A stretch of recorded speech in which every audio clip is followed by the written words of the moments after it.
BetOnline is the world's most trusted betting platform and your number one source for online betting in 2025. Whether you're a seasoned fan or a first-time bettor, BetOnline is your ultimate game day companion with the largest selection of odds on everything from NBA and college basketball to NHL and UFC. BetOnline continues to be your number one sports betting source for every three-pointer to hat trick. BetOnline has you covered with odds, stats, and more for every game, every play, and every win. BetOnline, the game starts here. BetOnline is the world's most trusted. Who that say they gonna beat them say? Who that? Who that? Who that say they gonna beat them say? Who that? Who that? Who that say they gonna beat them say? Who that? Who that?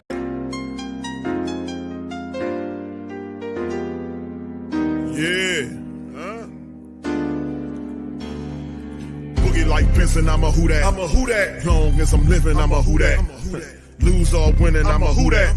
Sports Coma, yeah, this is where we do that. Where we do that, where we do that, where we do that, where we do that, where we do that. Boogie like Benson, I'm a who that. I'm a who that. Sports Coma, this is where we do that. Where we do that. Welcome, welcome, welcome. Somebody please better help. Running this thing like elf. I thank God every day I'm not a felt. Go to YouTube live with Big Q and the guys. If you ain't ride or die, the bandwagon get flipped. Been marching in, that was way for the ring. I was yelling out your shame for the championship. Bucking on town, duck down. Falcons, pluck, get shut down. Panthers ain't much touchdown. The vision really belong to us now. So much hate on the Saints, you could probably tell. Ever since Bounty Gate hit the NFL, when things seem fishy and you probably smell the crooked referees on Roger Goodell. Yeah, probably like this and I'm a who that. Every day I'm living, I'm a who that. Lose or winning, I'm a who that. It's the Sports Coma, this is where we do that. Where we do that, where we do that, where we do that, where we do that, where we do that. Boogie like this and I'm a who that. It's the Sports Coma, this is where we do that. You're listening to the Sports Coma with Big Q and the guys on the PRO Media Network.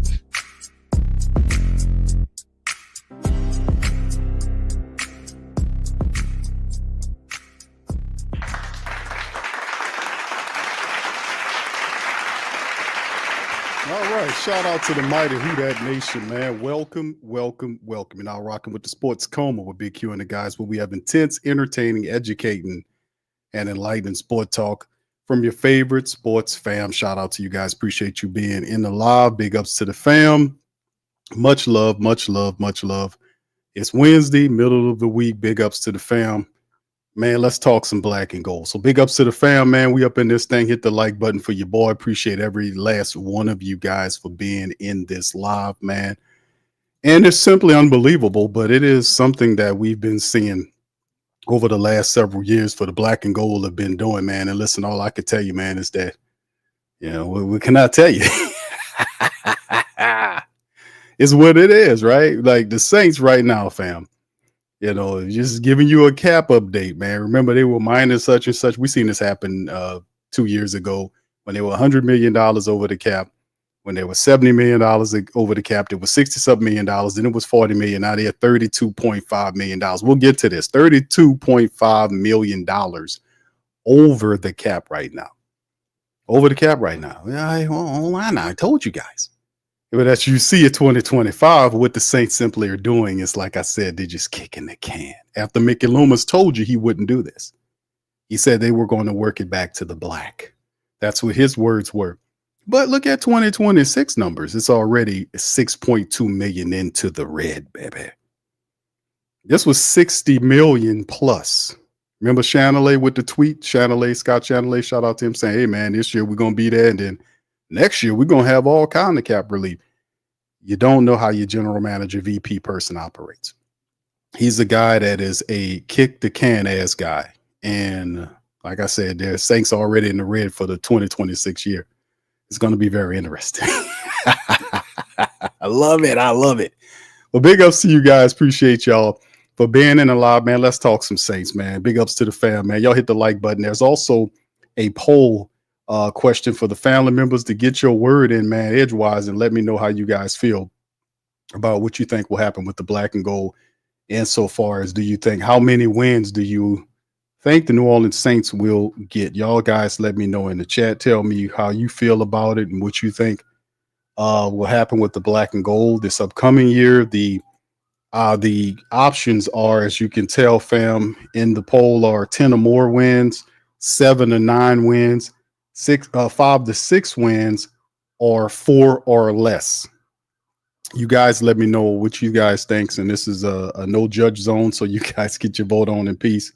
And currently right now, so far in the poll, 48% of the family members believe that the Saints will win 7 to 9 games. That is what's going on right now. So big ups to you guys. OG Jerry bobbing with the Johnsons. Good to see you, Black Major. Brother Clyde, what's going on, my brother? How you doing, sir? Keldrick, what's up, Keldrick? How you doing, bro? Backwoods is in this thing as well. Brother Duke, brother Byron, as always, representing the mighty Who Dat Nation. What's up, Linda, baby? Shout out to our girl, Linda. V Griffin, big ups to you as well. Good to see you in the building. Brother Cy, shout out to you, Cy. Thank you, man. Appreciate you for being here, man, and the support. Kai, the great, big ups to you, bro, as well. Ro, what's up, Ro? How you doing, my man? All right, appreciate you, man, as well. Brother Wallace, always representing. Much love to you as well. Good to see y'all, man. I appreciate y'all giving me some of y'all busy time today for doing this. What's up, Jaden? Shout out to Jaden, man. Much love as well. Jason, how you doing, sir? All right, so big ups to you. Also, shout out to all of the queens and the kings of the Coma, man. Shout out to Deborah as well. She's in here listening as well. Big ups to all y'all, man, for doing what y'all do and how y'all do and when y'all do, baby. Do you understand me? All right, so anyway, man, let's get into some of this game, man. We will talk about the Saints. This is a tweet we started the broadcast off with, and we talk about Mike Triplett mentioning that the Saints defensive tackle, Brother Devin, they just signed, took a pay cut as a trade from the Patriots, but got more guaranteed money for 2026. He was due 13.5 over the next 2 years with guaranteed $4 million. He gets $11 million over 2 years. So the Saints basically reworked Davon Godchaux's contract as they brought him in. The Saints reworked it, and that's where all of this money is coming up, as they basically touched on all these guys' contract. And that is how you automatically get the figure that the Saints were, because conservative estimations had the Saints freeing up $15 to $20 million. Then all of a sudden you've seen all of this changes. The Saints just went restructure crazy again. And I'm thinking this is like something that they came up with off the fly. You know, this is just something that they've been doing for a while, when they just say, we're going to just bring everybody back. And then it's just one, it's not they, it's just one dude doing this, right? It's Mickey Loomis, and all these other guys shake their head, and yes, man, Loomis. So his thing is, well, why just bring everybody back and try it all in, because injuries was the reason why we failed. We know that's not the truth. We'll see how it all happens with a new coach, a new coordinator, again, new staff. It's all changing.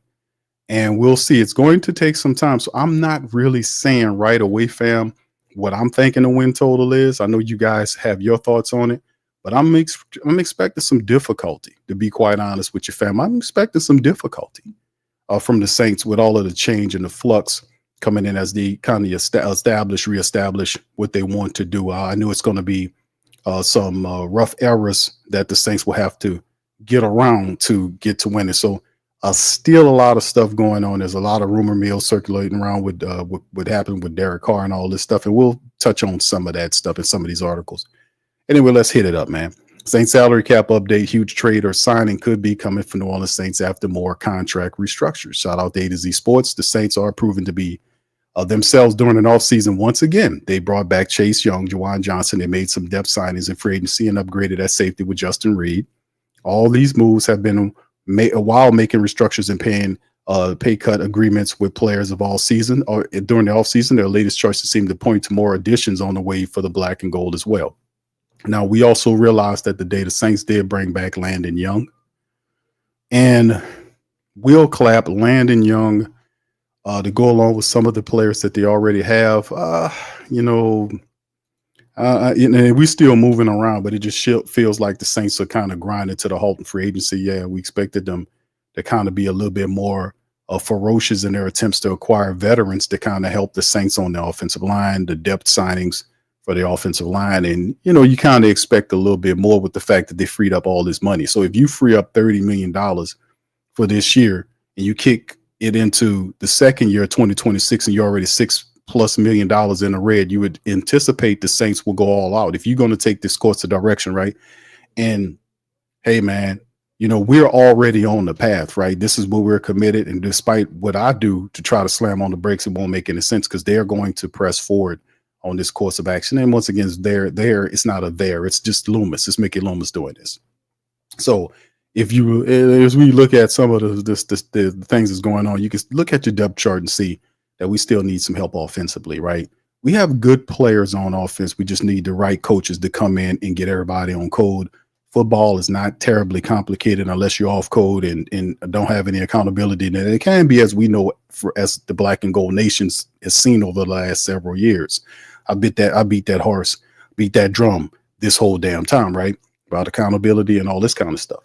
But the restructures of all these players, and of course, as you see, as we getting closer and closer to April, and then of course when the draft starts to hit, that it kind of has the feeling that the Saints could possibly be kind of postulating to a point where they can be able to look at saying, hey man, we're going to just start addressing the rest of these things in the draft, because it's not the same energy the Saints are focusing on now like we've seen early on when they start addressing these defensive needs, getting Reed at the safety position, trading to get the defensive tackle or the nose tackle, rather they could play the 34 system. We talked about this on the last show about are we underestimating the value of Davon Godchaux and whether or not he, what kind of player he is. He's not a flashing, like a big flashy player or whatnot, but his production is there. We did the profile look. You can also look up tape.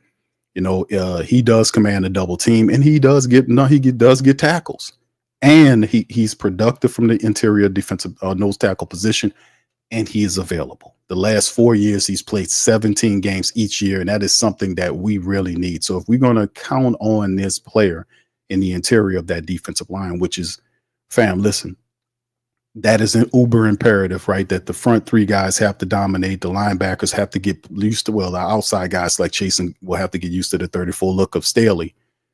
But it's not the same energy that we see the Saints operating with when we've seen how they were addressing some of the defensive needs, right? Pretty much the biggest move that we've seen the Saints do in terms of the offense was what? What do you guys think? Was it Will Clapp? Bringing Will Clapp in. Also, bringing Jake Stahl, who's a backup tight end, nothing to get complete, just a blocking tight end, nothing fascinating about that. Velus Jones Jr., who has a speed and return component as well. This is simply backup guys. Landon Young being re-signed. And not a lot going on that's really kind of blowing up the world inside. The free agent signings is what I'm saying. Of course, they did bring back Juwan Johnson. They gave him the contract and brought him back. And, stuff like that there. But, outside of that, they're not really tearing the world up in terms of the offense, like addressing the left guard position definitely needs to be looked at. And of course, hope the Saints are not looking at and say, well, we're going to give Nick Saldiveri another opportunity to kind of do his thing at that position. I hope not. I know Saldiveri is a young player, but all he's earned at this point is an opportunity to compete for a backup job. I would much prefer have a veteran at the left tackle position, or perhaps a rookie that is better than Nick Saldiveri. They got quite a few of them that we can look at in the draft within the first 3 rounds that I think that can add value there at the left tackle position if the Saints are not looking to possibly make another trade in free agency, or perhaps sign a good left guard that is left over in the draft. We'll talk about more of that. All right, anyway, this is some of the stuff that we've seen occur with this right now, with some of the moves, and this article is basically pivoting to a strategy to think about what the Saints could possibly look at doing insofar as adding all of this money that I just showed you guys, which is the Saints have over $32 million right now in cap money. What you doing? What you about to do here? We making a swing for the fence moves, perhaps? This is what they're saying here, possibly. Salary cap update. New Orleans has made some restructuring decision in recent days. These choices have come with mostly with depth players like Cedrick Wilson Jr. This is a guy advocated to be put in the street because he wasn't really hitting on nothing last year, and I think it was a bad mix. But Saints say, we're going to bring everybody back. So what they did was they reworked his contract, cutting his 2025 base salary from what it was $3.4 million to a minimum of 1.17. Common strategy. His new cap number is 1.67. He previously counted about 3.4 million against the cap. It still voids in 2026. So, and also you can see Mike Triplett. Shout out to Mike Triplett. This is the article that source that it was basically built around, as we talked about early in the stream. New Orleans was already cap compliant with a bit of room to work with restructuring these players with decisions made for bigger purposes, perhaps. Or it would seem for the Saints front office. Keep in mind that both Cam Jordan and Tyrann Mathieu also took pay cuts to stay in New Orleans. Their new deals have plenty of incentives involved. Derek Carr was restructured early in the offseason too in a move to open up space. Following all these moves, the Saints are projected to have over $30 million in cap space now, according to Nick Underhill. And like I said, I've showed you right here currently on screen, according to Over the Cap, the Saints are 32.5 plus after all of these restructurings. Right? What does this translate to? What are the Saints piling up money for? This is the decision. Big move coming from New Orleans. With these moves, there are necessary. He says there are unnecessary for this offseason. A potential big time move for an impact player may be coming down the pipe for the Saints. A signing of a wide receiver like Keenan Allen, Amari Cooper makes some sense. On the flip side, adding a free agent cornerback like Ashanti Samuel Jr. and another potential starting interior offensive lineman be on the table too. Not to mention, there's a portion of the offseason where we've seen some of the left field trades happen. Could a star be on the move to New Orleans before the draft? Or are they just prepping themselves to sign a large draft class and make some depth moves to finish off the offseason? Plus, part of the open cap could roll around for next year too. They'll have plenty of more moves to make in 2026 to create space along their roster when it comes to cap once again. Like I mentioned, in 2026, Saints already in the red. They're already in the red. They're $6+ million in the red for 2026. Doesn't care, because in 2027, that's when you see your real relief, when it balloons and then most of these old players are gone. And then you really would have no other choice but to start again, a rebuild, as we've been kicking the can and scarily avoiding doing that like our adversaries have. But outside of that, could this be something? The writer makes an interesting point about, are the Saints prepping for a big move here? What are the Saints doing all this for? Why they have $30+ million, $32+ million restructured money? What are you doing? What's going on here? And I see what they're saying. Yeah, this could be something, could be big. Keenan Allen makes a lot of sense. $11 million a year. But then again, how Mickey Loomis operates contracts. He can get Keenan Allen to agree to a deal and sign him for a Mickey Loomis, boy. You can get him to sign and have that set up where that contract will, he'll kick it down the line. But we'll see what's going on here, because wide receiver is still a position. Like I showed you guys the depth chart, there's still things that need to be looked at. And mostly, I would say, on the offensive side of the ball, the Saints still need some help. They need a real left guard, not a backup that can't prove that he can stay healthy. We also need quality backups. We really do need some quality backups as well, family, to operate on the offensive line. We have our backups currently are composed of an unproven, can't stay healthy Nick Saldiveri, Will Clapp coming back, Landon Young, who really just fell through the floor last year, really didn't develop. And that was the year with Landon Young been here for his entire summation of his career. We should have showed him stepped up, and we should have seen the most complete version of Landon Young we've seen. We simply haven't seen that. We simply haven't seen that from Landon Young, but he's back on a one-year deal. The Saints signed him. We know that the rest of these guys like Josh Ball and Josiah Raheem, these guys are unproven. So once again, as second layers of free agency are upon us, we have not still signed credible veteran backup offensive linemen that can come in and help the New Orleans Saints. We're still right now, I wouldn't say we're better, but I think Will Clapp was better than what we had last year as a backup guard. I think Will Clapp is definitely better than Nick Saldiveri. Not Nick Seld. What's the clown? I mean, the man's name. What's his name? Shane Lemieux. I think he's way better than, well, way better, but he's definitely more believable and can be counted on than that guy is, right? But outside of that, there's still a lot of work to be done on the Saints O-line, and in which this line is what will be counted on for us to operate in the spirit of running the football and kind of keeping the ball out of Derek Carr's hands and putting it in the hands of one more capable than Mr. Alvin Kamara. So we'll see how it all goes. But yes, we're still rolling in free agency.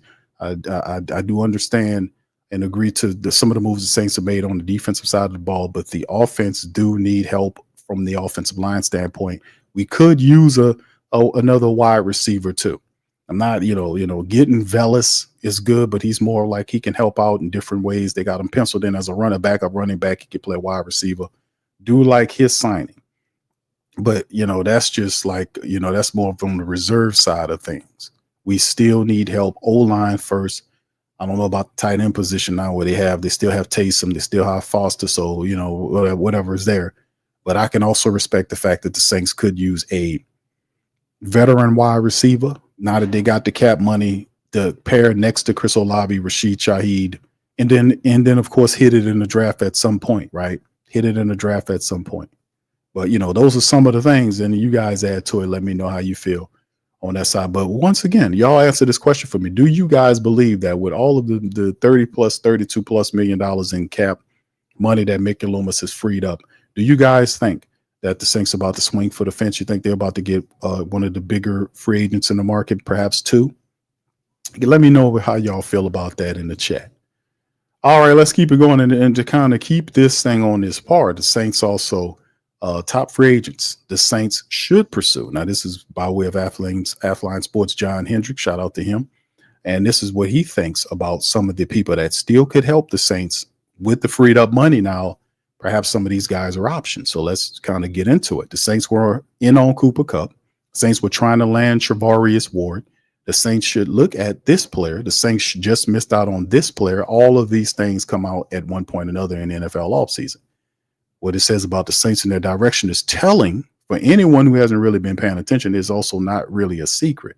Head coach Kellen Moore, new head coach Kellen Moore publicly said on multiple occasions that New Orleans is competing for the NFC South. He did say that, but a lot of people, that just goes true. Yeah, it is, because sometimes coaches say that, right? When they take the stand, they're like, we're competing, and it becomes kind of, background speech. It just goes past you, right? It's just a part of the game. Most of the moves the Saints have made echoes it. The Saints have created $30 million in cap space after reworked deals, which begs the questions what they're planning on doing. So even John's asking this. Here's some free agents for them to look at with the proper attention given the positions of need at wide receiver, left guard, and cornerback. 3 tiers used, essentially most expensive to at least options. This is the least inexpensive options is what he's saying. Now, the top tier free agents in his estimation, Asante Samuel Jr., Amari Cooper, Tevin Jenkins. These are some of the guys. He says about Asante Samuel Jr. that Brandon Staley could use Asante Samuel Jr. the right way. The cornerback could fill the star role for the Saints as he has a knack for making plays. He had one reported visit with the Cardinals as he's coming off a season-ending shoulder injury after 4 games with the Chargers. It flared up on him in week 1, so teams are undoubtedly going to do their due diligence on Samuel Jr. before signing him. Someone who comes to mind that has a similar injury that the Saints helped was was Chase Young, maybe could help. Asante Samuel Jr. We do know you can never have too many good cornerbacks, right, family? We do also understand that the Saints did bring in and sign Isaac Yiadom. Remember Yiadom is here, but Yiadom is in his late 20s. Perhaps the Saints could use a cornerback. We know about Rico Payton, but once again, the Saints, I think they'll address this need in the draft at some point, adding some young defensive back, maybe a safety and a cornerback there, because there are quite a few of them that are good in there. But Asante Samuel Jr. Is definitely a playmaker. We'll take a look at it. Amari Cooper, if you believe the rumor mill, has been said that Amari Cooper doesn't have anything left in the tank. Last season wasn't a good year for him. He didn't exactly make an impact with the Browns and the Bills. He got playing time, but he just didn't live up to the campaigns he had previously done. Now, Amari Cooper previously obviously knows Derek Carr from their time with the Raiders, and maybe a reunion coupled with Kellen Moore's offense will help rejuvenate him. Cooper turns 31 in June. Only for the right price with Amari Cooper. Only for the right price. Now, I think he's a baller, but, he's getting a little up there, but only at the right price. Tevin Jenkins. Jenkins arguably the best top offensive lineman left on the market, and Saints should be interested with a left guard need. He graded out among the top guards in the league and really turned his career around. He can block and protect the passer, and New Orleans needs it. Jenkins had one visit with the Seahawks, and his market price is what's going to be interesting. I know the Saints don't strike me as a team right now that, is interested in saving any money. But Tevin Jenkins does make a lot of sense because we could definitely use a legitimate left guard there because you have a quarterback that you can't allow anybody to get close to him. So I would rather rely on a veteran like Tevin Jenkins than, and get somebody that got to figure it out.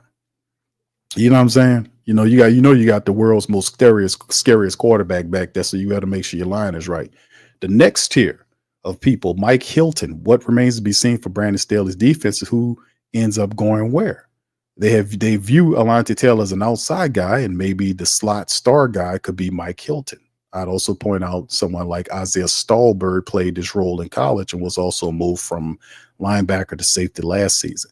While that's another conversation for a different day, the bottom line is that Hilton will make an impact on defense wherever he goes. 16 games, 70% of the defensive snaps matter. And Mike Hilton ain't cheap either. If you sign Mike Hilton, he'll come in as a slot guy and he'll lock it down for you. He's a good cornerback, man. Y'all remember Mike Hilton played for, I think he came from the Bengals. He played with, I think he was with the Steelers. The guy's a solid player. Tyler Boyd, let's face it, the Tennessee Titans were a mess last season. Tyler Boyd wasn't a fit. He's several seasons removed from back-to-back 1,000-yard seasons, but he still offers a bit of everything when it comes to the receiver position. Whether it's his hands, route tree, or speed, he's one target we like to see paired with the Saints. Now, of course, the Saints looking at Cooper Kupp and all this kind of stuff. I prefer to have more of a bigger wide receiver. And I think MVS made all the right sense. Of course, he didn't. The Seattle gave him a better deal. He ended up going to them. And, I don't know if I want to get a little wide receiver to go there. I really like to get a bigger wide receiver. Like, if we talking Keenan Allen to somebody like that, a big wide receiver, I think that makes sense to me. Operating in the system, you have him there, and then you have Chris Olave and Rashid Shaheed. I like that triplet set. I like that group of that 3 wide receiver set. I like that. Now I can respect the hell out of that. Keenan Allen, Chris Olave, and Rashid Shaheed. Who gonna do something with that? With Alvin Kamara back there, don't forget Taysom Hill roaming around, a $10 million a year. Juwan Johnson needing to step up even further. Yeah, the Saints, that's a lot of weapons for any quarterback or any team or any defensive team to be concerned with. But, let's see how it goes. Brandon Scherf. Now, this is three straight years of playing all about 93% of his offensive snaps or better is exactly something that Saints could use from the offensive line. You ain't never lying. This could be one or more rental for the left guard spot, but getting a strong veteran in the mix to help with Kellen Moore's offense would be a great idea. Perhaps Saints could put in a 2-year deal to land him. Solid lineman, kind of up in age there, but availability, man, is a skill, isn't it? And then, of course, we face the bargain bin of shopping right here. Shaquille Griffin, or Shaq Griffin. Unfortunately for Griffin, it would be another stop for him ever since he was released by the Jaguars prior to the 2023 season. He's had stops with Houston, Carolina, and Minnesota. However, with the Vikings last season, he appeared in 50% of his defensive snaps, graded out 90 to 92nd among 222 cornerbacks with a 64.3 overall grade. The Saints have the need, and Griffin could be an underrated look. Elijah Moore. The potential is still here for Elijah Moore, who turned in a respectable campaign with the Browns last season. Put it this way, he hauled in more passes than Chris Olave and Rashid Shaheed combined. And he had 538-yard season, better than any wide receiver on the Saints roster last season. Yes, injuries, but also if Olave continues to be more of the possession receiver, New Orleans views him as last year, Moore could be a nice weapon for Kellen Moore's offense. Now, the thing about it is, too, y'all remember when we signed the Saints signed Cedrick Wilson Jr. Cedrick Wilson Jr. was viewed as when Michael Thomas left, and they signed Cedrick Wilson Jr. They didn't give Cedrick a 1-year contract. They see him as a person that was supposed to contribute to the Saints wide receiver core. He's supposed to bring veteran ability, a possession guy right there, and he's supposed to be the guy there and play off of Chris Olave and Rashid Shaheed. Those guys stretch out. He's supposed to be the hands guy, the possession guy. Well, it didn't materialize. Cedrick Wilson Jr. couldn't be counted on last year. He was in and out of the lineup. And then when he was healthy, he was getting beat out by younger wide receivers like Pettis, and all those guys were starting to get more reps, or Kevin Austin Jr. or Bub Means. These guys were getting reps over him, and he's the veteran here.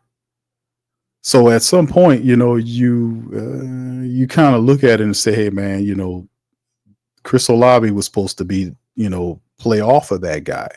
Like when they set it up with Michael Thomas over here, Chris Olave over there, then Rashid in the slot. And I don't know if I respect and have nothing but love for Chris Olave. I just don't see him as a full-time one yet or ever. If we can be able to land a big physical wide receiver like we had one in MBS last year, the Saints just did not bring him back. He would have been perfect in that kind of system. He's 6'4", he's fast, and that would have worked really well. But for whatever reason, we let him go out the building. Perhaps there's an upgrade coming. I think still the Saints are looking at a veteran wide receiver for Kellen Moore's offense. It's probably going to be Allen, which I would love that pairing. But I just don't see Chris Olave. Maybe it's just me, but I've seen a lot of film on Chris Olave. I just don't see him as a full-time one. Like we were operating, and we had him at 1 and Rashid Shaheed at 2. I'm like, no. It worked in some aspects, but I'm like, man, for the offense to really flow like we wanted, I prefer to see somebody else. Keenan Allen, Chris, and then Rashid in the slot, beating the third guy, and beating that third cornerback, but whatever. Will Hernandez for starters. Hernandez is coming off a major knee injury after starting 5 games for the Arizona Cardinals last year. Actually graded out fairly well in his appearances. And the season prior, he went the distance as a starting right guard. It's hardly a surprise that he left. That left guard is the most glaring need for the Saints offensive line, and maybe taking a flyer on Hernandez could pay off. A good consolation prize might be Dylan Raddatz. So we'll see how it all goes. But shout out to John. Shout out to you, John. Appreciate you, man.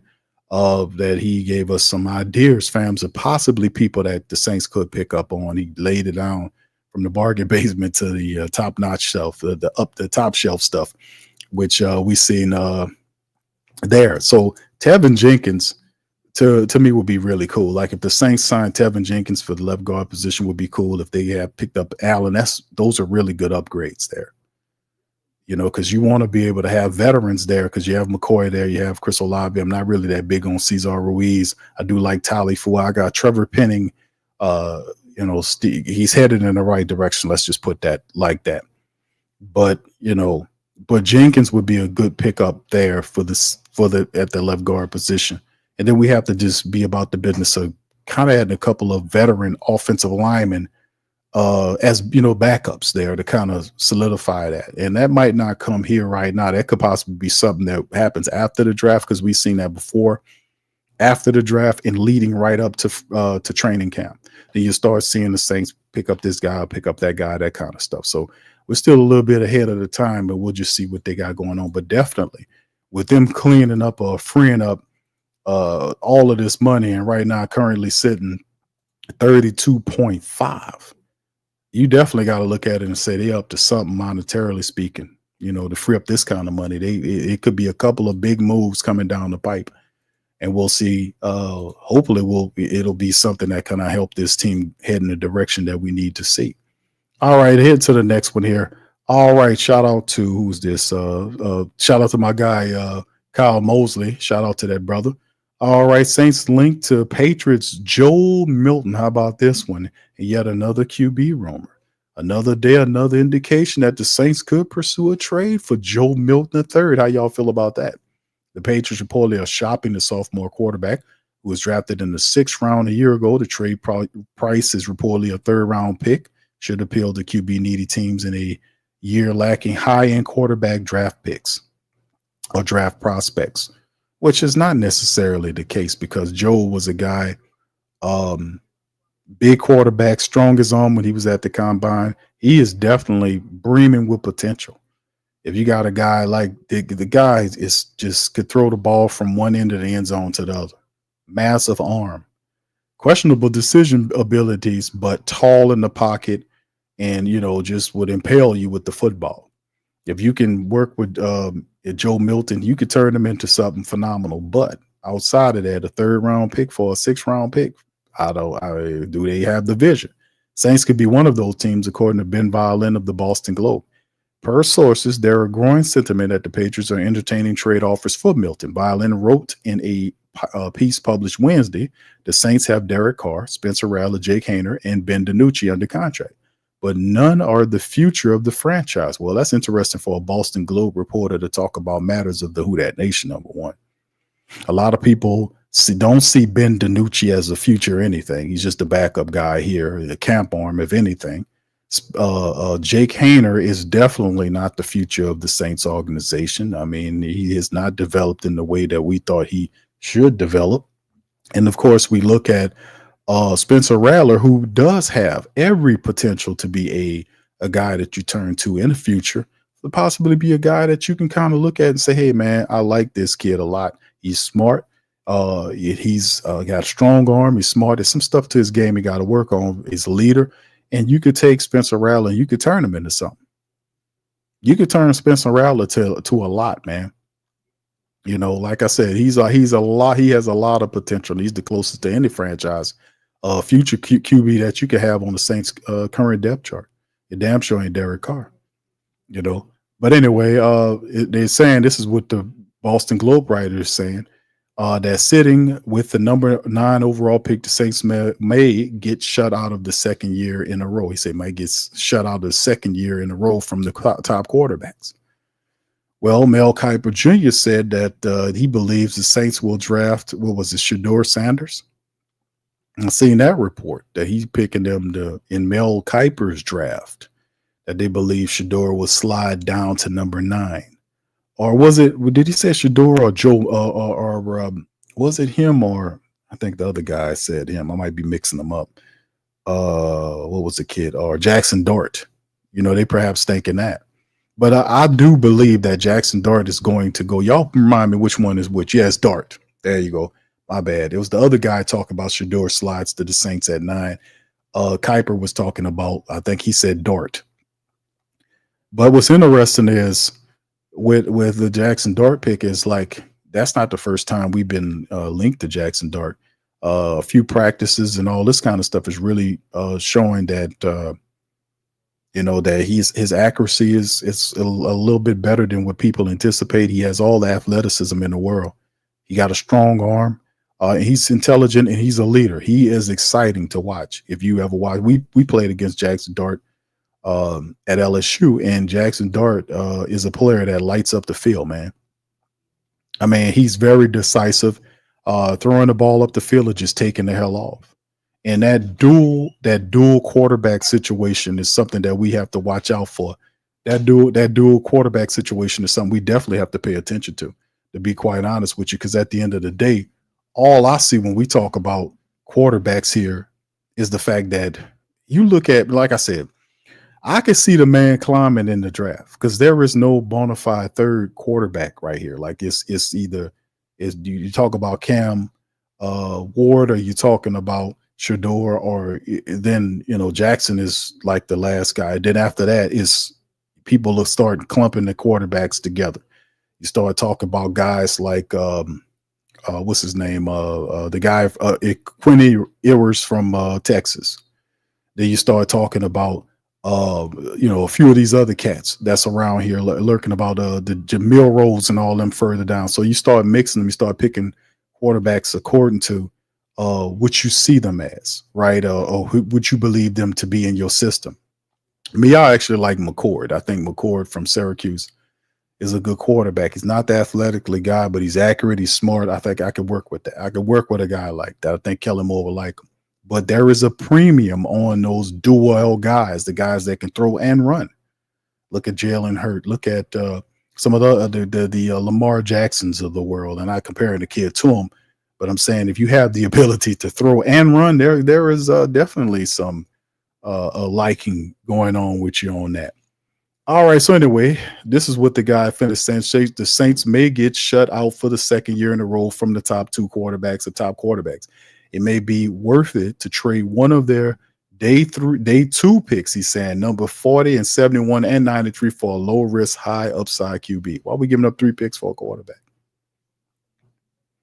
Make me understand that. I don't understand that logic.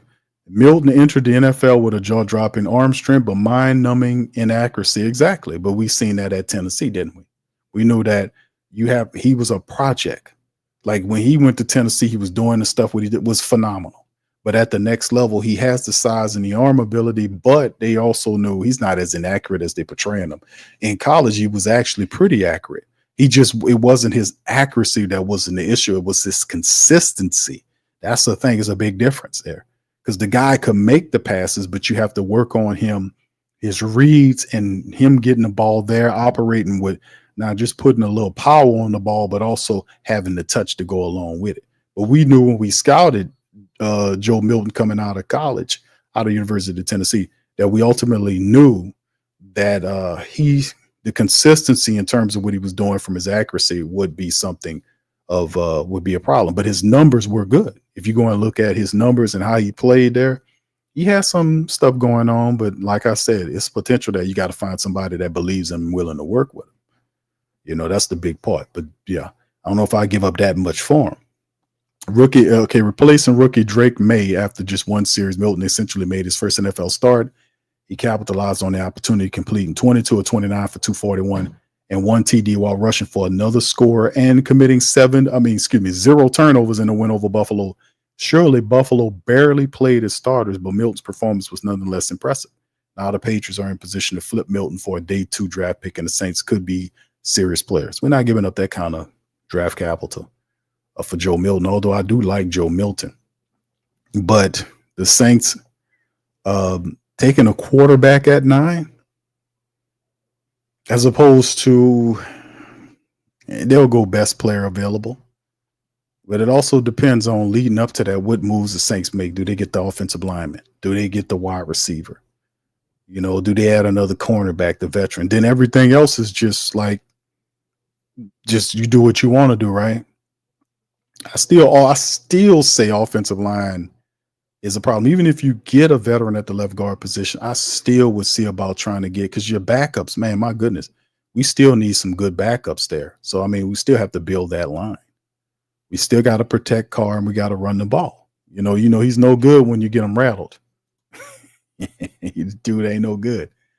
All right, anyway, let's keep it moving. Saints lose 2-time Super Bowl champion to Dolphins. Saints are losing defensive piece to the Dolphins, man. Saints did a solid job having player-tested talent last season. One guy the Saints brought in the time was linebacker Willie Gay Jr. He signed a 1-year deal with the Saints and appeared in 15 games with the franchise. He started 8 games for the Saints and finished the year with 28 tackles, 2 sacks, 2 tackles for a loss, 1 hit, 3 passes defended, and 2 fumble recoveries. Let me ask you guys this. How do you rate Willie Gay Jr. 1 year with the Saints? Saints picked him up from the Kansas City Chiefs. How do you rate Willie Gay's how do you rate his time in New Orleans? Put it in the chat, let me know, right? What's up, brother Larry? How you doing? What's up, Carla, baby? Shout out to Carla. Jay Hunt, what's up, bro? Yeah, y'all let me know. Put it in the chat, y'all. Do me a service. Hit the like button, number 1. Number 2, rate what kind of grade, let's go letter grade. What would you give Willie Gay for his performance last year? What do you think? Would you give him A, B, C, D, or an F? What would you give Willie Gay? Give me a grade on Willie Gay. I'm interested to see what you guys think on that. Free agent linebacker Willie Gay is signing with the Dolphins on a 1-year deal, according to Fowler.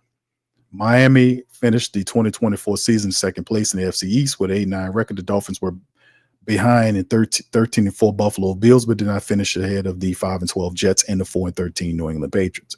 Gay was selected in the second round of the 2020 draft by the KC Chiefs and spent 4 years of his career in town. He was a starter for the Chiefs for years and was a part of 2 of the Super Bowl winning teams. What would you give him? Look at that. The family. Shout out to you, L-Dub, Darwin, OG, Praise YJ. What's up, brother? All right. Carla says, okay, Backwoods say, yeah, man. Jay Huntsberry says, what up, Q? Missed that other linebacker that signed the same. All right. Backwoods says a C. Look at that. Very underwhelming. Yeah, Carla. Larry says D. Shout out to you, Larry. Duke says a C. Gay gets a C minus. Okay, Jay Hunt, thank you, brother. L Dub says C. Darwin says C. OG says C. Praise YG says YJ, says underwhelming. Yes. John, what's up, brother? John said the time was nothing special. I thought he would play better. C. Big Valley, C minus. Is that a C minus? Yeah, C minus. Brother Gregory says C minus. What's up? V Griffin says C minus. No, just C. Byron gives him a B. Okay. All right, Byron. LM says D. Okay. Byron says B. Okay. All right. Slim, what's up, Slim? Says C. Black Major gives him a B. All right. Therese says C minus. All right. Yeah. Jaden says A. Okay. He gave him A C minus. Okay. I got you, brother. Yeah, dude. You got to talk it out. I got you, brother. You got to talk it out. All right. Doc Savage says B. All right, thank you, Doc. Appreciate you. Doc 504 says Doc 54 says C. All right. Oh, thank you. Thank you, bro. Appreciate you, YJ. Thank you, man. Appreciate the compliment. Much love, my brother. Thank you. Dominic, shout out to Dominic, says a D. All right. Bob says a B. Really, Bobbin? Bobbin with the Johnson says a B plus. All right, okay. Personally, I'm wanted to know y'all guys' thoughts on it, because when we brought him in, it was he had the potentiality to be the replacement linebacker for Demario Davis. And what we seen was, we thought it would be a competition, right? But what Mickey Loomis did was, I'm not going to say the Saints, it wasn't the same with Mickey Loomis. Mickey Loomis signed, what's his name? Pete Werner early. He gave Pete Werner his money early, and it was supposed to, and we got the indication it was supposed to be a competition. Like it was between these two men, because they brought Willie Gay in because Pete Werner, even though he's incredibly smart and could be a playmaker, the majority of the time he's out there, his athleticism was an issue. So we needed, and Demario Davis is getting older, so his lateral movement is not there anymore, and Pete Werner's not as spry and fast as you want him to be. So Willie Gay was a speed linebacker that was brought in to help the Saints, and potentially he could have been the guy the Saints could have used to replace a Demario Davis, but the Saints said bump the competition and just gave Pete Werner the money right out the door. Right, a week or so within the first month of the season, they played Pete Werner. I was like, why are they paying Pete Werner this early? Why are they paying him so early? Well, I thought this is what they said when they signed Willie Gay here. The idea was that those two guys compete for that, compete for the job. Well, then they said they just paid Pete Werner. Now Willie Gay is a Miami Dolphin. I don't know, but once again, you can see, just speaking about that, you go in and then you look at what the hell has happened in terms of the switching of the defense. So that's a part of it, right? That's a part of the dynamic now. As the defense switches, then you have two defensive linemen defensive ends from last year in the 4-3 scheme slide to outside linebackers for the Saints defense. Still does not obscure the fact that you need backups just in case Demario or Pete Werner, who's known to be hurt, might miss some times. Do the Saints have faith in Anthony Orji? I do like Anthony Orji a lot. Undrafted linebacker. He has a safety speed set to him. Hits like a son of a gun. Has impressed me. I really do like all of our undrafted linebackers, or the young linebackers we have. I like Anthony Orji a lot. I think he's probably the most ready to play out of all the other linebackers we have. Not to say nothing bad about Jalen Ford. I just hadn't seen enough. Potentially, I've seen some plays for him. I think he can be a component because he was incredibly productive at Texas. There's potential there. DeMarco Jackson, I just don't know about DeMarco Jackson. Question marks all over the place about DeMarco Jackson. Isaiah Stallbird does have like a safety skill set to him and how he moves around right now. He had some plays that I seen him make last year in limited action. But out of all these other lines, and Nephi Sewell coming off of that injury is a good special teams linebacker. He actually was playing so well, and this was like when Zach Baum was here. Y'all remember Nephi Sewell was playing so well at the linebacker position that they forced the Saints to remove Zach Bowen from that linebacker position. Sewell took over, and then they tried to put Zach Bowen and moved him to being more of a pass rusher. Y'all remember that? But Nephi Sewell kind of forced him out of there because he was playing so well. So, like I was saying, but the 3-4 look, you're going to need those linebackers to step up, and we might have some injuries. And, of course, another potential outside linebacker, when you talk about these other linebackers, Saints slide, I mean, the defensive ends, they slide in 2 linebacker and Chase and Granderson. There's also Isaiah Foskey there that'll be doing that. And I'm pretty sure they'll move these guys around however they see fit. Them getting big Jonah Williams to come in, he'll play on the defensive line, maybe not as a starter, but as a key reserve in Staley's system. They ain't just bringing these guys like Davon Godchaux and Jonah Williams here for nothing. These guys will contribute in some capacity. Like we've seen Tanu Passanyo's going now. So we'll see how it all works, but just wanted to get you guys idea on what you thought about Willie Gay. Now that he's gone, he's a new a Miami Dolphin. So there you go. Thank you, Doc. Appreciate you, bro. Says, never mind all that cute. Damn, brother. Never mind all that Q. Who the hell this Carr thing?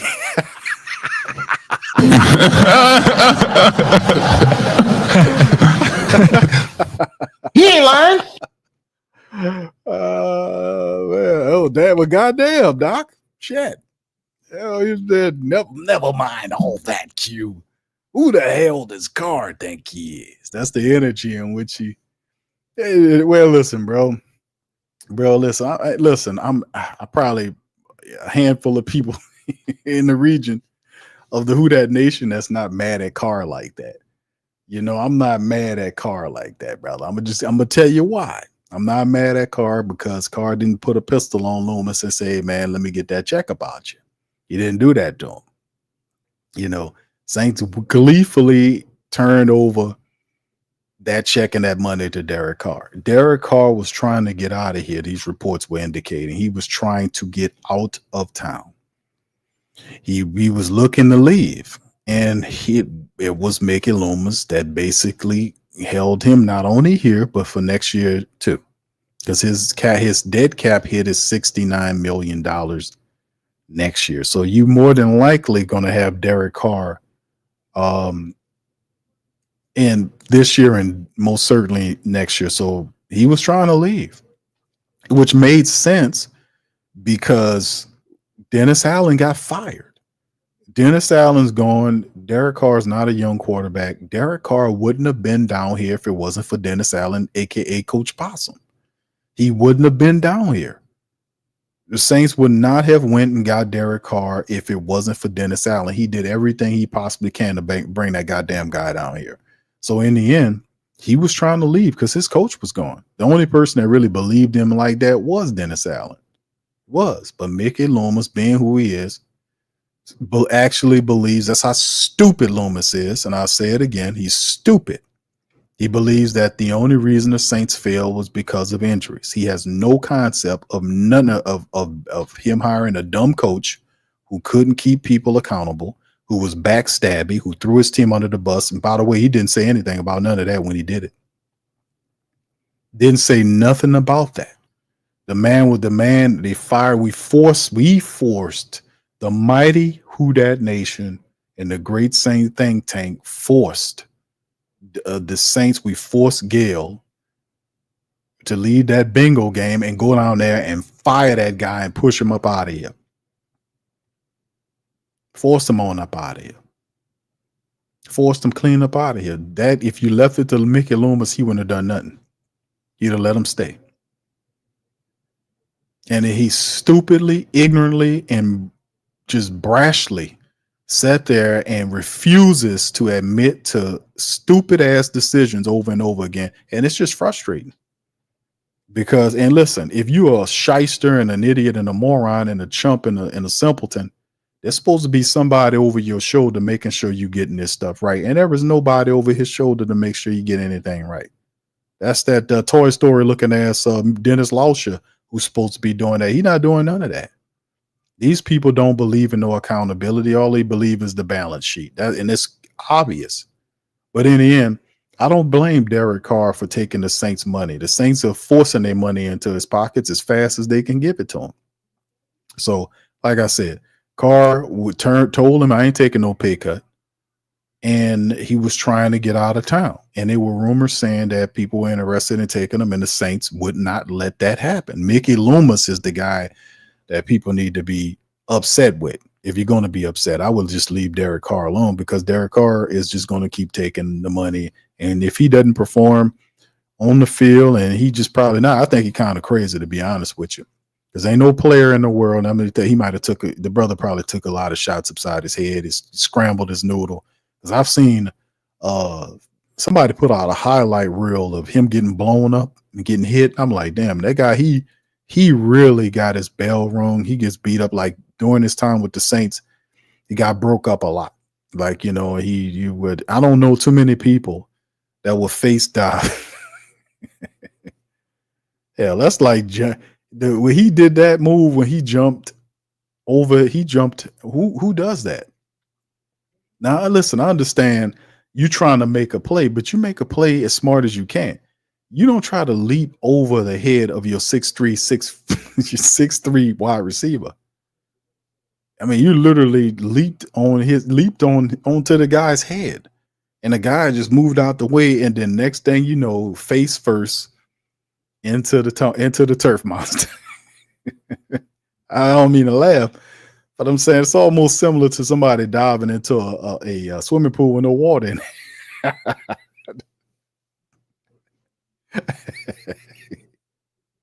It's cool, man.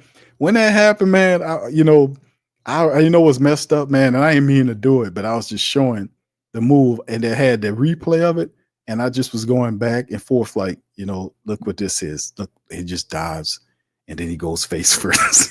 I didn't mean to do it. But who does that? Who tongue kisses the turf monster? And he lost too. But what I'm saying is, at the end of the day, he getting older, and he been hurt 2 years. The Saints had him. Dennis Allen is no longer here. That was his biggest protector and advocate. Because Mickey Loomis, once he give you the money, he gonna just go in his office and close the door, and you gonna get tore up. But this is I'll tell y'all. Y'all think it's like he has no protection mechanism now. No, I'm not saying Kellen Moore won't go to bat for him, but it's different when you got a guy that bring you here versus the guy that brought you here is gone. So which means your protection is gone. And listen, people don't get, these players don't understand. When you come here, you're not, it's like they think they can play for these other squads. They come here and they do not because every football culture is different. How they handle their players is different. Look, if you look at the Philadelphia Eagles, man, and you talk to the players and the coaches, the Philadelphia Eagles, family base, the supporters do not play that. They are hardcore on their team. They let them have it. If you listen to the sports radio, they tearing them up if they doing stuff. Oh, they tear them up. The same thing goes with what is it that I hear from the Baltimore people, the Philly people. They're running some of the roughest, and the Who Dat Nation is up there. You're not gonna come because we are perceived as a small market team. If you're a player and you taking this kind of money from the Saints, I ain't talking about no bench player, no disrespect. I'm talking about a guy that's taking over $100 million from you, and you got something as eye grabbing as the quarterback position. Don't expect to come here and just think you're gonna take this money and not get no pressure that comes with that. You're gonna get pressure. And if you're not winning and you're a quarterback for the Saints and you making $150 million and you're not winning, even though we do realize not all that falls on the quarterback, but as he's perceived as the leader of the team on the field. So if he is checking the ball down 6 to 7 times a game, and then you say, well, 67% completion rate, and if you go and break the stats down and watch the games and not just listen to people stat prattle to you about numbers, they're not really watching these games like this. I watch every game that Carr put that uniform on as a New Orleans Saints player, and I could tell you why his accuracy numbers are up, because he checks the ball down 5 to 7 times every damn game. And that doesn't contribute to wins. It really doesn't. because he's doing that because he's not seeing the field. And that's why I'm bringing back to the fact that he's getting all, he getting these head injuries, he's getting broken up. I don't think his mind works. No disrespect, but I'm thinking when you get knocked around that much, something got to go wrong. Because I don't see how a guy that's been playing professional football and did college football for all these years says he knows how to study film and then gets on the film and don't see that he's staring people down. I just don't know what to tell you on that shit. Well, you know what? I'm out here staring this guy down. You mean to tell me you don't see you look? Did you miss that guy wide open over there? And you doing that you're not going through the progressions, kid. You're not doing it.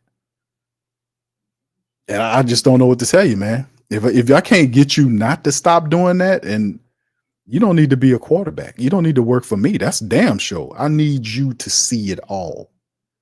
When it's time to look, you see it all, because you're really depriving yourself of opportunities to the opposite side. People working their ass off to get open. You're not even looking over there.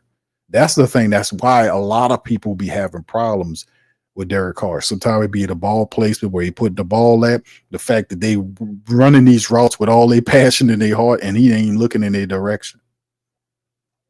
It's so many times on tape you see that happen.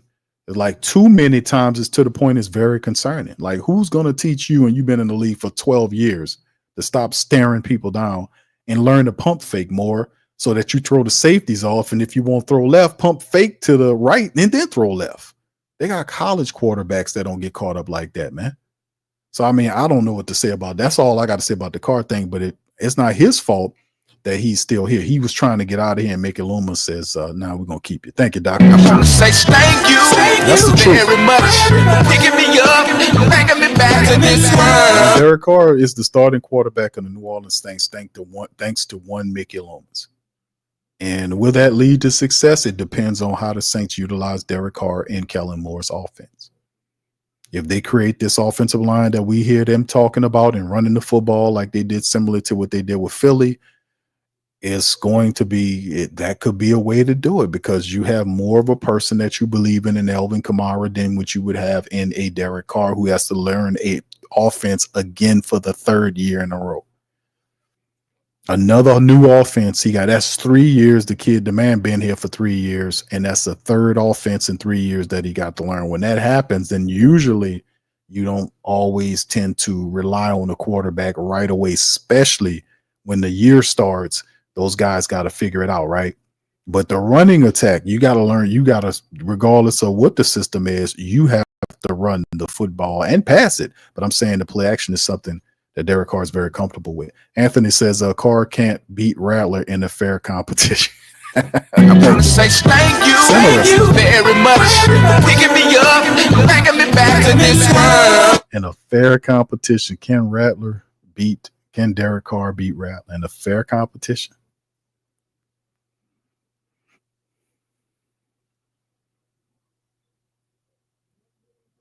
You might be right on that, bro. You might be right on that. The thing that's the thing about Derek Carr, man. What I just said about, thank you, Anthony. That's the thing I think about Derek Carr. Like, I don't dislike Derek Carr. I just want you to fix that. That's the next level of your game. If you can get that together and fix that, or at least an offensive coach come in and say, listen, bro, this is the problem. Because the guy don't get it. He's been in for 2 years. He's still saying the same stuff. Like, we knew Pete Carmichael was an idiot. We knew when we got Clint Kubiak in here, he started off well and wanted to speed Derek Carr because he said that Derek Carr was playing too slow. We need to speed him up. He kept talking about speeding him up. He talked about how his footwork was bad. He didn't say bad, but we got to work on his footwork. I'm like, goddamn.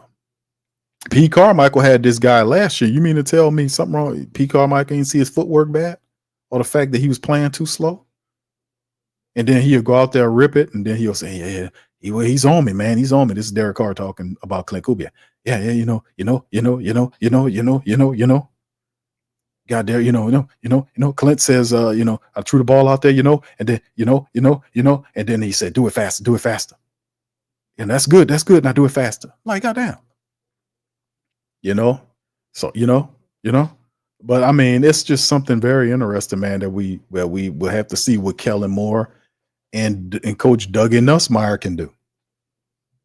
But take it from me, man, from watching this gentleman, I would prefer that you guys beef up that offensive line and run the football and get him into the play action. That's what you need to do. That's what I've discovered about Derek Carr. We ain't talking about Derek Carr 10 years ago or 5 years ago. I'm talking about Derek Carr now. The Derek Carr we have right now. And a little bit too much of this. It do too much of this and not enough play on the field. And let me tell you, players, something when you come down here and put the jersey or the helmet on of the New Orleans Saints. They say it's a small town region or whatever you want to call it, a small town franchise, whatever you want to call it. But listen, that might be what you say, but that won't be the energy that you feel from us. Because I'm gonna tell you, the mighty who that nation is as tough and as rough as some of these other people is. Probably rougher than some of these other people. We'll own you. If you don't handle your business, we gonna speak out on you. If you're in here making excuses, we gonna tell you about yourself. I'll lead the charge. I talk it like I walk it. I don't care who you are. You gonna represent us right, or you gonna get all this smoke. That's the bottom. That's why I'm at with mine. I'm sorry. I mean, if they want some timid ass person, you can go ahead and get them. But here in the Who Dat Nation, man, I'm not letting these guys make it no more with these excuses. I'm not letting them make it no more. I'm sorry. We've been losing for far too long, and we losing because of losing ass philosophy, losing ass coaching, and guys that have lost so much that it didn't become antiquated. It became accepting of a losing excuse making culture. And that's what it is with Cam Jordan sitting on his ass making excuses about all the injuries, and then these DS and glazing ass reporters sitting up there where the people talking about the health stamps. That's not it. Well, what is it? What is it then? Well, I'm so glad there's platforms out there to counter the narrative. Could you imagine if these platforms did not exist, with the kind of foolishness these people would be getting away with? Hell, that's why I told y'all guys over a decade ago we started the Sports Coma, because I was frustrated listening to sports radio and hear these glazing ass reporters up here giving these players accolades and protecting them. But then at the time, you don't understand we had weird relationships, monetary relationships, where they would protect each other. They would shy away rough criticism of the team because they was in bed with them monetarily speaking. We don't have such a link. We could tell it like it is, because we gets it done with, and I ain't no affiliation or connection to the New Orleans Saints. Hell, my thought process is we've been here before you, we'll be here after you. That's how I look at it. And besides, all of the money coming from you anyway, so you holding all the power. So what I'm looking at him for? You get what I'm saying? They should be running up to you. That's how this is. We flipping all that around. Them narratives don't exist no more, man. Enough of that. Enough of that losing ass shit. Talking about this and then Damario getting up there and saying all this stuff about having faith with the Saints and all that without no works and nothing going on. What are you talking about, man? What are you talking about? That's the new age of how we approach this. Let this be the theme, or maybe the template of how we approach these teams, because they don't want you to be, what's the term? They don't want you to be critical of the BS they doing. They just screw up, mess up, and then raise the prices on you. Say, hey, we're gonna do it again. That's what they do. How you explain the Saints and Pelicans raising their ticket prices and they both stink? How you do that? And you paying their rents for their buildings in the dome. They don't pay no rent on none of that up in there. And they get tax breaks, incentives, and all that shit. And they sit up here looking at you, trying to be talking to you crazy and raising the price. Hold on, how you raising prices on teams? Both teams stink. How that work? If you fail in this body, it's not because of Big Q. It's not because of Carla. It's not because of Bobbing with the Johnsons. It's not because of Barbara. It's not because of Jerry. It's not because of Slim. It's not because of any of these great people. None of these JT Wallace, Black Major, none of these folks, man. Doc 54, Deborah. It ain't none of Big Q. It ain't none of them guys. It reads Jay Hunt. It ain't because Duke. None of these folks, man. Anthony, why the Saints are failing. It ain't because of it none of that, but you supposed to sit there like here, like this, and just go run us your money like some like Umar Johnson says. run me that cash app. Oh boy, where are we, man? We done fail so far, fam. If we allow this to happen, man, we can't let these people play with us like this, man.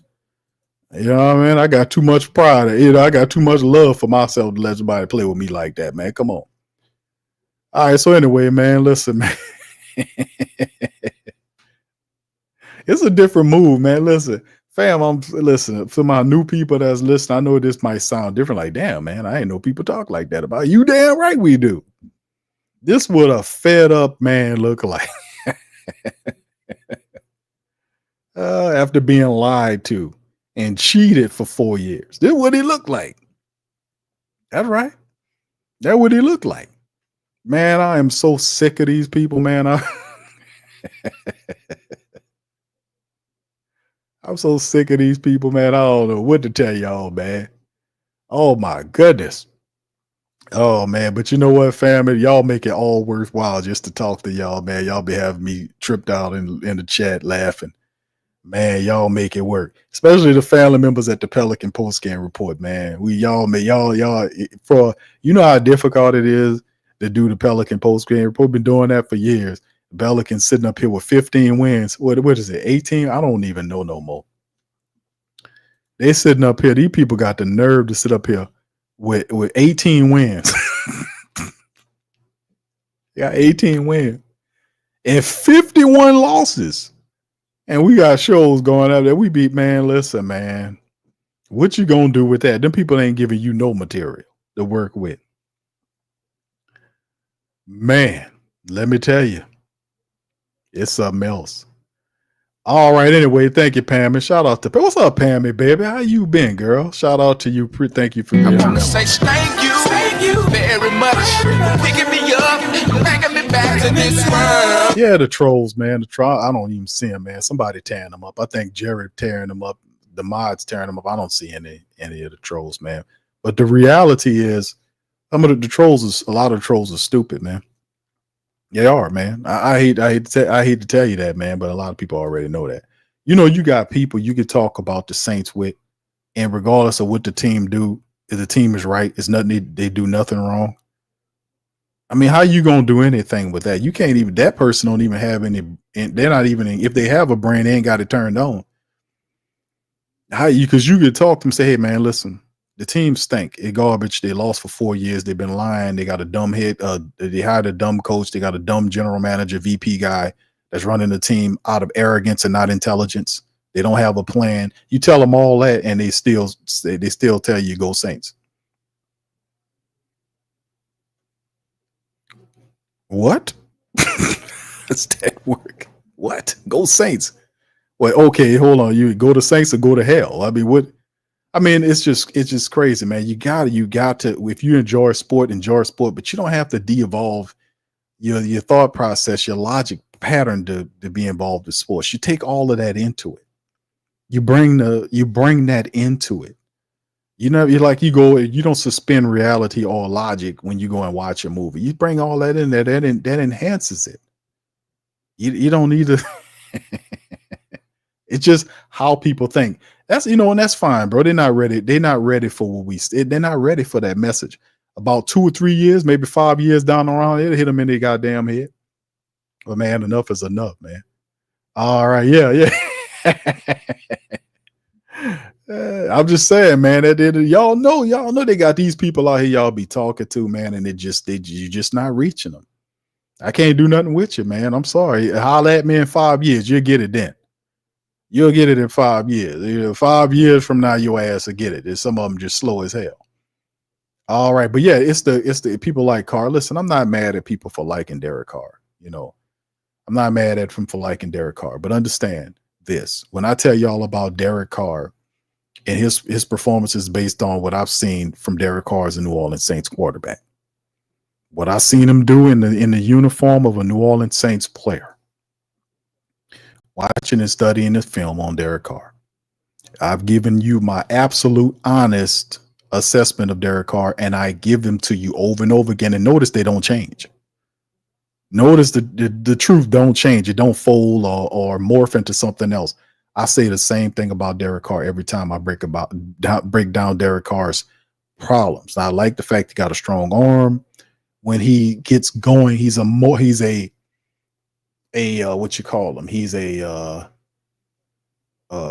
rhythm passer. Like if you get him going and you get his emotions riled up in it, you get a different version of him.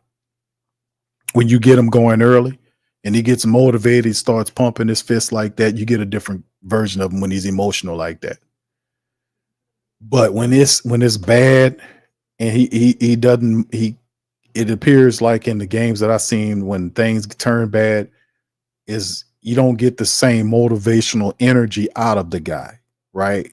It's different. It's like some guys stuff can be going bad and then you just, the guy just goes and wrestle and just use tough jarring verbiage to wake guys up out of their stupors so they can start playing better.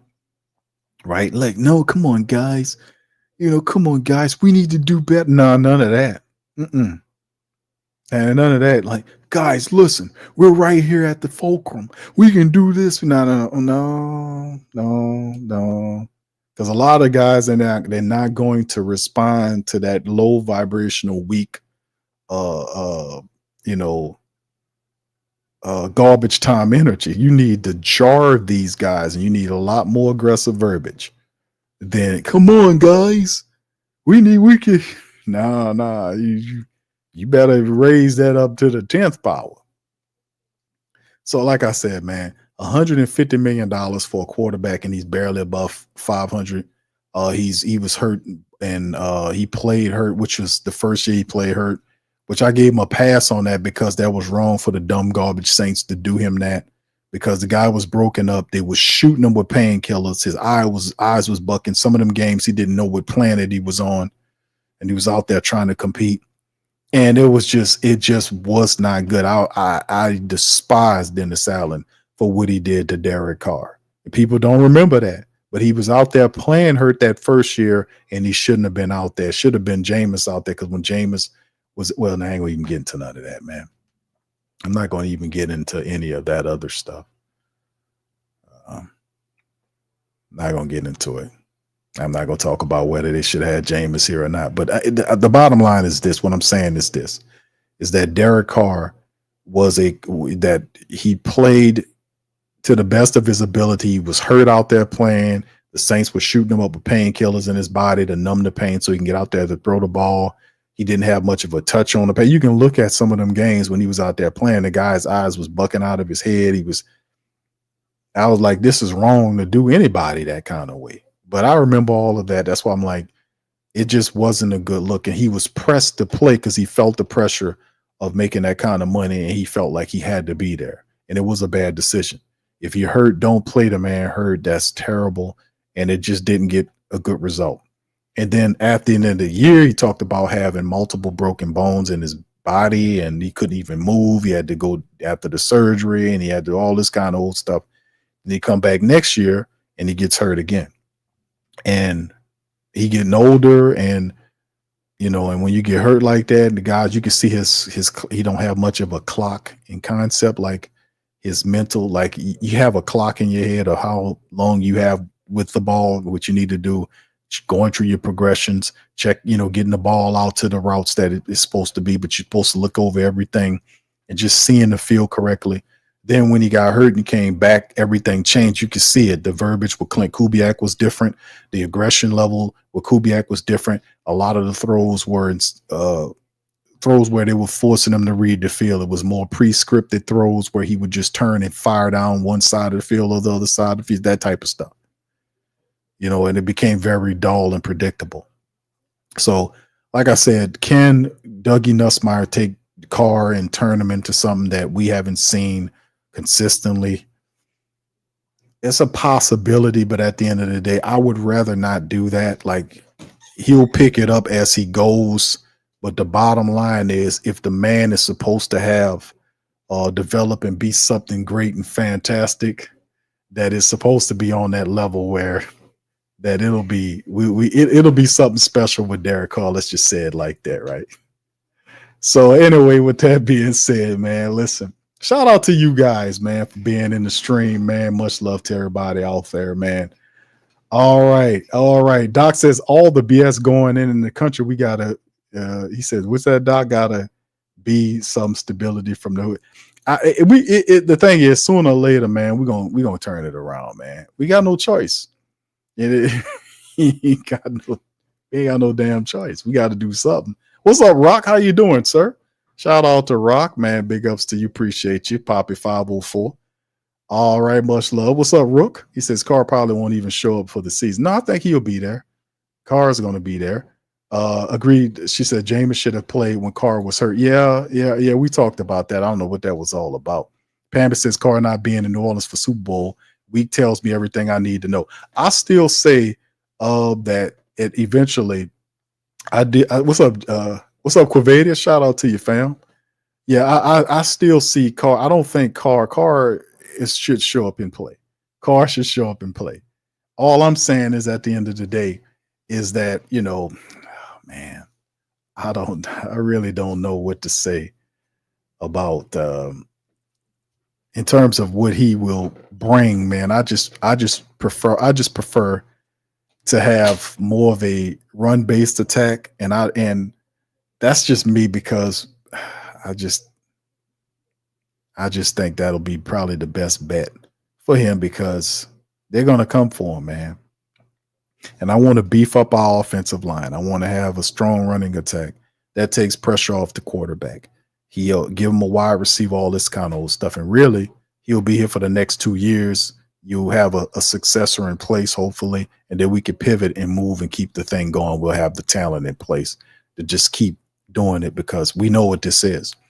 The money situation with the Saints have done, they've kicked the can into next year, and then they'll do the same thing next year, and then whatever washes through next year into 2027 when you'll have $200-something million or whatever it is. But based on what the Saints do now, goes into next year, and next year goes into the following year, and it decreases that value down. So if they're talking about winning right away, that to me seems the best route. Now, like I said, I don't dislike Derek Carr. I just want him to be a better quarterback, and that's by taking it and being more accountable and really looking at him, looking at film of himself and looking at the fact that he is staring people down, that he needs to develop a clock in his head. And that's hard to say for a guy that's been in, that's 12-something years of bad habits as a quarterback, And don't get me wrong, there is a lot of positive things to Carr's game, but the things that I'm saying is the things that will take his game to the next level is what I'm saying. Like that'll go to the next level.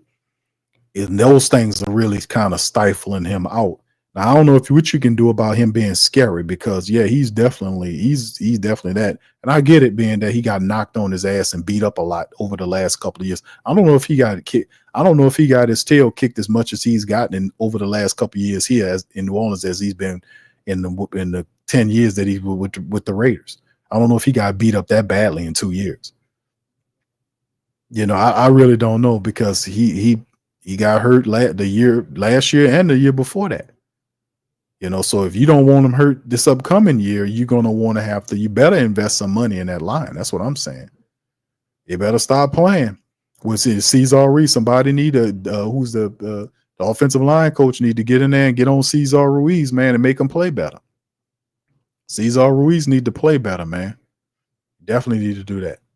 All right. Anyway, Bobby says, he says, I'm going to have to talk with Derek Carr. Yeah, y'all please do talk to him. Cause like I said, he got a lot of good things about his game, but I just want him to stop staring people down. Could we agree upon that? Could we get you to go through all your progressions like you were trained to do? You were supposed to be properly trained to look through your entire progression plate before you throw the ball. Stop checking it down so much. You're checking it down so much because you're not going through your full progression plate. You're looking at half the field. That's why you're forcing it there as opposed to seeing that a guy wide open over there or that guy wide open with no safety support, one-on-one with that cornerback, streaking down the right side of the field, and you don't even look over there. I mean, that's simple stuff. If you can do that, and I know that's simple, but for a guy with bad habits, I don't know. We'll see, man. We'll see what's going on. We'll see. Can we get him to do that? Can we get him to do that shit? What's up, Mr. Fire D? All right, Jack says, Q, you think we hit bottom yet? You would think, right? 12 losses last year that's the worst that we've seen since Katrina year. You're right.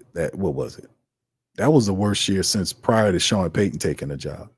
So I guess, but bottom would be worse than that. Bottom would be the Dicker years, bro. In recent memory, the Dicker years when you had like 3 wins. So we hadn't hit rock bottom yet, historically speaking, which is really awful. But Kellen Moore, the Saints have people. They have talent.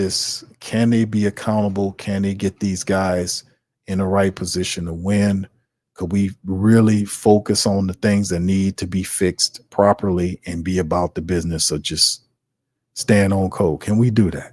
If we do that, you guys will see some stuff happen.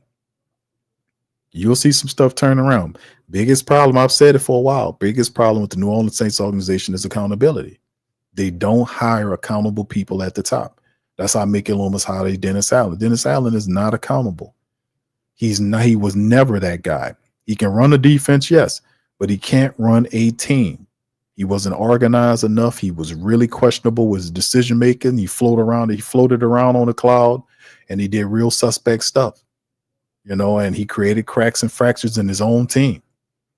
He did not uphold the status of accountability at all. These people running around here, they wasn't paying, they was dropping balls, missing tackles, they was doing all this stuff, and nobody was making them pay. And then when I calls them out, they get mad at me. The people get mad at me for calling these players out for not doing their job and collecting checks. I don't understand that. How that work? I don't get that part of the game. I thought you would rock with me on a lot of y'all do, but I'm saying some people's like me calling these assholes out, man, and telling them what they supposed to be doing. Listen, man, we paying you handsomely to play a kid's game. They always throw that kid's game crap. Yeah, we getting paid like Juwan Johnson say. We get paid, it's a kid's game. Hey, I say it's a kid's game, but that ain't no kid's money you making.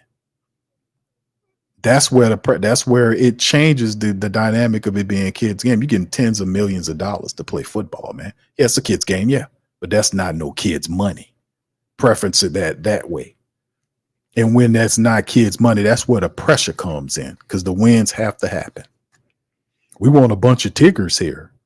Tigger's the dumb thing bouncing on his tail, Winnie the Pooh sidekick, saying stupid shit. No, Juwan. No, Juwan Johnson. We don't need no Tiggers here, dude. No, we had Tiggers here last year and the year before that and the year before that. We don't need no Tiggers. We don't need that. We don't need that. We just want to have fun. No, you ain't going to have fun if you're losing. I promise you that because we're going to make sure you don't have no fun. I'm just going to keep it honest. We don't want to see that. I don't want no Tiggers running around here, dude. I'm serious, man. That guy said that. Yeah, man, we need to, have more Tiggers here. No. That's terrible for you to say that. And you just got freaking paid. They just gave your ass some money. We need more Tiggers. No, we don't need no Tiggers. Your ass on out of here. We gonna say that after we gave you the money. You know what I'm saying? No. No. We need fighters here. We don't need a whatever that thing was, bouncing on his tail, falling around and being stupid. We don't need none of that. What's wrong with these people, man? How we hire these soft ass people, man? It's a football team, man. It's not a preschool. Hey, we need some Tiggers around here. Hey, Winnie the Pooh. No. Atlanta Falcon people say, yeah, we need some, yeah. Nah, man, because if you punch Tigger, he ain't fighting back. That's all I know. That's soft, man. Boy, that's soft, man, with that marshmallow talk, man. What's wrong with these people? All right, man. I don't know, man. I don't know what's going on, fam. We'll get it right. But we'll see what's happening, man. I don't know, fam. I think Derek Carr is not going to go anywhere. I hear the rumors, they're saying the articles about Derek Carr and him, the Saints possibly trading him and all that. They restructured them. I don't know who would take on this contract. I mean, I guess you can kind of rework it and however the case. And if you trade him, then I guess it's some stuff around it. But I don't go for any of that because I know who the VP general manager guy is. And he's not a very imaginative dude in doing anything. He had a chance to trade Derek Carr before the restructure. The time has passed on that. Derek Carr is going to be with the Saints for this year and next year. That's how I see it because I know the general manager of this team and how he operates. He is not an imaginative dude. You see what he's doing, right? He restructured everybody and kicked the money into next year. And you got minus $6 million. Oh, my goodness. 2026, fam. This already is minus $6 million. It's in a red for 2026. I was like, man, boy, oh boy. It's already, you minus 6.2 million. Let the games begin. Oh my goodness, man. Isn't it lovely to be a Saints supporter, man? If anything, they're going to keep you laughing. All right. Yeah. Thank you, Bob. Appreciate you. All right. Yeah. There's some people, man, you just got to let them know, man. Like some of our Saints people out there. Listen, man, you going to get it. If you ain't got it by now, you will get it. You just holler at me in about 3 years. I had people telling me that for years. I've been talking like this for years. I've been blasting Mickey Loomis. I've been blasting when it don't matter, fam. Listen, the code ain't the people. The code is the code. Understand that. See, people, I want a lot of the people the Great Saint Think Tank get it. But for the other folks that don't get it, fam, listen, your loyalties don't lie with the players. The players can go to another team and come back to beat you. They don't have any loyalty for you. They just hired guns. You've seen it happen over and over again if you pay attention to Saints history. Martin Anderson, Joe Horn, Bobby Hebert, go down the list. Some of the greatest players for Saints, they go somewhere else. Saints didn't want to pay them. They went to the rival and helped contribute in beating the Saints. They did. They just hired guns. You don't have no loyalty to these players. They don't have any loyalty to you. They'll tell you whatever you want to hear while they're here, and then they'll say the same shit when they go to the next team. They'll tell them the same thing. Look what Chauncey Gardner-Johnson did. When he left the Saints, he was talking big for the Saints. He went to Philly, he was talking big for Philly. He went to Detroit, he was talking big for them. You see what I'm saying? They're a hired gun. They'll speak whatever they're paid to say. Come on, it's real talk here, man. Your loyalties don't reside with the player or even the team for that matter. The loyalties reside with the code. The code is winning. The code is accountability. The code is respect. The code is honor. The code is integrity. That's what it is. You don't latch your ass to this team and they doing everything under the sun and losing and excuse making. You don't latch to them like that. You latch to the code. And when you latch to the code, then you can call these people out and you can force them to do what you want to do, just like we forced them to fire Dennis Allen. That's the code. You rock with the code, not the team, not the players, because the team will sell you out like they're doing right now, ignoring all of this other stuff, like fixing the health staff, like doing the supporters better by giving them discount on tickets, giving them cutting the merch prices in half, cutting those concession prices in half, not charging them parking. When you know you're getting tax money for us to pay for your arenas and you're making billions of dollars and not giving any of it back, except when you give it through your charity and use it as a tax break. See, I know the game. Some people don't, but I'm telling you, man, you don't do that. You don't do that. You stick to the code, not the team or these players, because they'll kick you in your tail. Especially when they think they disrespect how you think. That's how they can raise the ticket prices on you when they got a failing product. They just think they can give you anything. Well, part of the game is respect on that. For those people who get what I'm saying. Well, part of the game is that. What, you'll let a person do you that? Man, come on, man. The code is where you're supposed to be in the Who Dat Nation. That's where you're supposed to reside. That's how I live, man.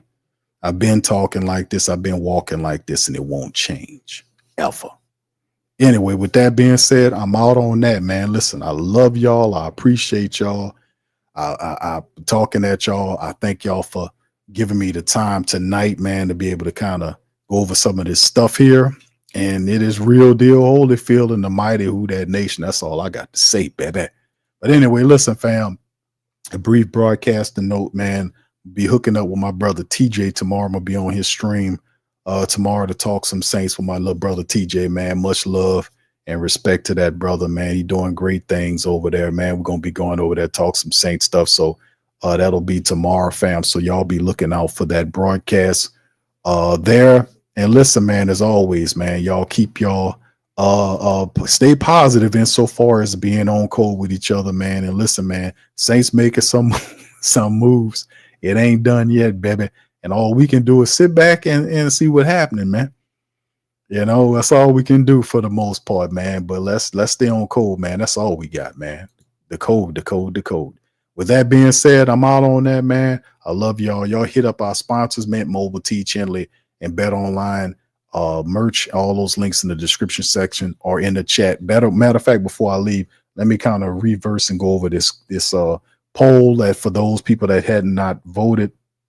Oh, I ain't mean to hit the damn button on it right there. We had 130 plus people that voted on the poll today, and 50% of the people said the Saints will win because the poll question was, how many wins do you think the Saints will get this season? It had 7. I mean, I ain't mean to hit the button that soon, but 7 to 9 wins was option number 1. 10 or more was that's what is it? 50? Well, you got to be kidding. 50% of the 50% of the people say, "Hey, man, QA, man, they're gonna win 7 to 9 games." 22% of the people says 10 or more, and 18% says 5 to 6 wins, and 8% says 4 or less. So there you go. So a lot of people believe that the Saints going to be somewhere between 7 and 9 wins, which is actually an upgrade based on what we did last year. Because if you remember, we only won 5 games last year, so going 7 to 9 wins would actually be an upgrade. How about that? Anyway, man, listen, man. With that being said, I'm gonna get out on that. I'll let y'all on the next one, man. Much love, peace, and who that to you.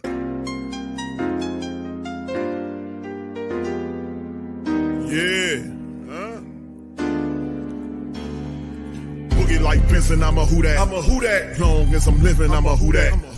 Lose or winning, I'm a who that. Sports Coma, yeah, this is where we do that. Where we do that, where we do that, where we do that, where we do that, where we do that. Boogie like Benson, I'm a who that. I'm a who that. Sports Coma, this is where we do that. Where we do that. Welcome. Somebody please better help. Running this thing like elf. I thank God every day I'm not a felt. Go to YouTube live with Big Q and the guys. If you ain't ride or die, the bandwagon get flipped. Been marching in, that was way for the ring. I was yelling out your shade for the championship. Bucking on town, duck down. Falcons, pluck, get shut down. Panthers ain't much touchdown. The vision really belong to us now. So much hate on the Saints, you could probably tell. Ever since Bounty Gate hit the NFL, when things seem fishy and you probably smell the crooked referees or Roger Goodell. Buggy like this and I'm a who that. Every day I'm living, I'm a who that. Lose or winning, I'm a who that. It's the Sports Coma, this is where we do that. Where we do that, where we do that, where we do that, where we do that, where we do that. Boogie like this and I'm a who that. It's the Sports Coma, this is where we do that. You're listening to the Sports Coma with Big Q and the guys on the PRO Media Network.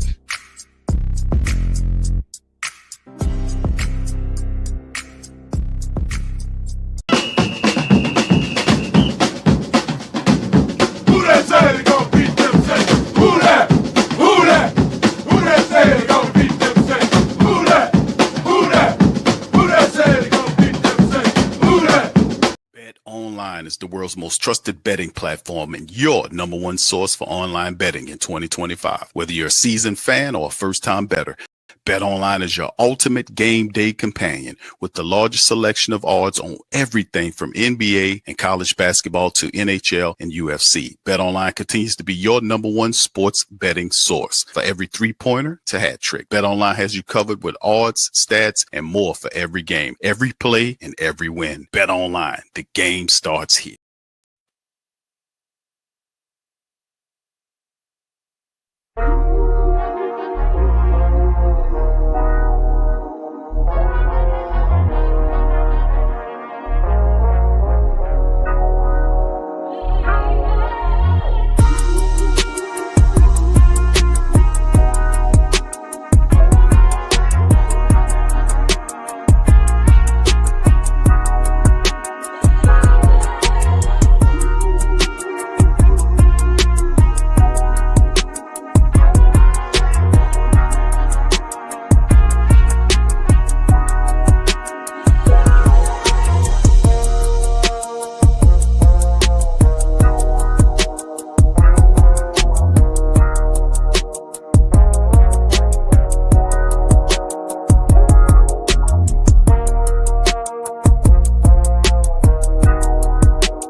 WhoThatDaily.com. That's right, the WhoThatDaily.com. Your one-stop shop for everything New Orleans Saints, New Orleans Pelicans, LSU Tigers, and even the top flight boxing news. So if you're a Who That and you're looking for a place to stay up on your team, WhoThatDaily.com is your site. The WhoThatDaily.com for the sport Who That in all of us.